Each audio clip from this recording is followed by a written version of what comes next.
The fact is, our claim is that if the body of a dead person is pierced, no blood should flow. The flow of blood, particularly if it is active flow and not a passive flow, that positively indicates life. Now in the Bible, the incident has been described by two words.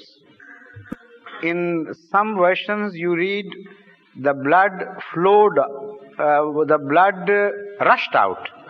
In some it is rushed out, and in some others it is gushed out. Gushed forth, yes. Now these words gushed and rushed indicate active flow of blood, which cannot happen unless the heart were beating.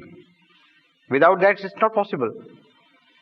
And this argument is acceptable to the knowledgeable people of today. We held a conference on the deliverance of cross, in which one of the top medical, it was not a surgeon, I think, was it a surgeon or a physician? A physician spoke on this subject. And when he spoke on this subject, he also solved some other enigmas which are connected with this problem. But before I begin to describe that, I should like to understand the whole thing, how it happened and what are the objections and difficulties. Some Christians claim that even if he was not dead, when his body was pierced, it was always the intention to pierce the heart. So from down upwards, his heart must have got pierced, and if he were not dead before, he would have died at that time. So even if blood gushed out, the pierce might have done the trick. This is the full argument as presented by some Christians. Now this argument should be treated in two ways. Number one, we are talking of the authority of Bible, one should restrict to that authority. Bible is categorically claiming that he gave up the ghost. If he gave up the ghost, then this is wrong, that blood rushed out. And these two statements become contradictory, and the whole thing becomes confused and unreliable, to say the least. So there is no evidence from the Bible that he died upon the cross. The only evidence they have is this, that one of those who were present, according to the claimant, and there is no, in fact, eyewitness account. In fact, this statement of the Bible has now been challenged by the scholars as a later day addition. And the true scholars of Christianity who have investigated in these things, they claim that this part has not been claimed by every apostle. By some it is claimed, those who did not know Jesus Christ and who were not themselves eyewitnesses. And the latest research shows that no eyewitness ever said this, that he gave up the ghost. So if you are confining your discussion to the biblical statements, don't shift your load to other ways of argument. First finish with this argument, then we will come to that. Now, within the four walls of biblical statements, this statement is proved positively wrong, that he gave up the ghost. Because according to the version of the same Bible which claims that he gave up the ghost, when his body was pierced, blood gushed out or rushed forth, whatever it is. So he was alive, and the first statement is belied. Now, whether he must have died by the wound of the pierce, what do you call it? Spear? Lance is the word, yes. By the wound of the lance or not, this aspect has been spoken upon by the medical professionist. What was his name? You remember?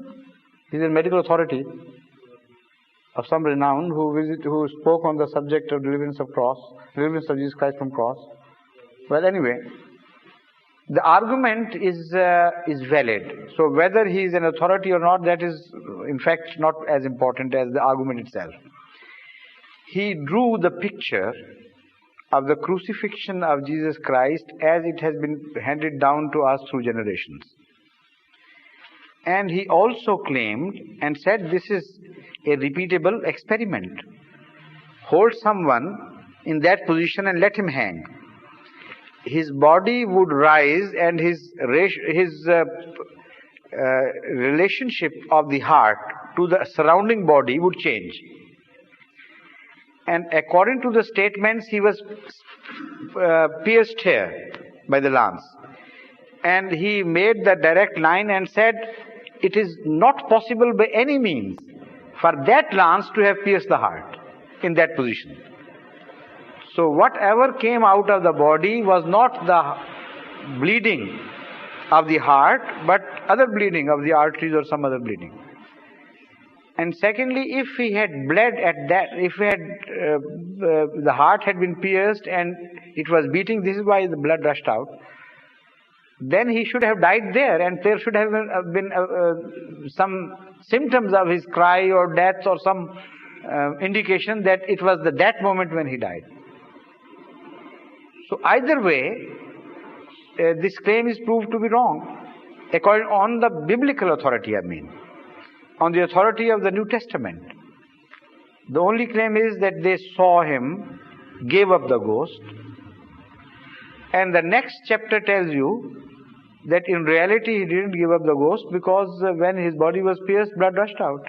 So at least by that time, he was alive. So the Bible contradicts itself, at least. And if you find a compromise between the two statements, this is the compromise.